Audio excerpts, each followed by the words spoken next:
మనం అందరం కూడా భారతదేశంలో ఉన్నామండి. ఇక్కడ ఒక ఉదాహరణకి తీసుకుందాం. ఒక ఎగ్జాంపుల్ కోసం చిన్న డౌట్ వచ్చి నేను అడుగుతున్నా ఇది. ఇదేంటంటే ఒక ఇద్దరు వ్యక్తుల మధ్య భేదాభిప్రాయాలు గొడవగా మారిందో ఏదో ఒకటి జరిగింది అనుకుందాం.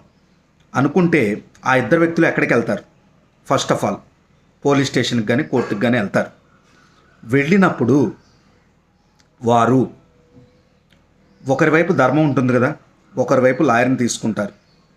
రెండో వైపు ఎవరిని తీసుకుంటారు? మరి వాళ్ళు లాయర్నే తీసుకుంటారు. ఇప్పుడు ఈ ప్రాసెస్లో పొరపాటున ధర్మంగా ఉన్నవాడి వైపు అన్యాయం జరిగిందనుకోండి, అప్పుడు ఏంటి?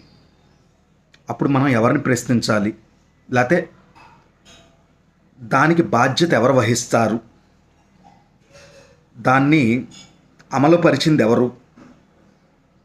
అసలు వీటన్నిటికీ నాకు కొన్ని డౌట్లు ఉన్నాయి. నా డౌట్లని మీరు కామెంట్ రూపంలో తెలియజేయగలరని నేను కోరుకుంటున్నాను.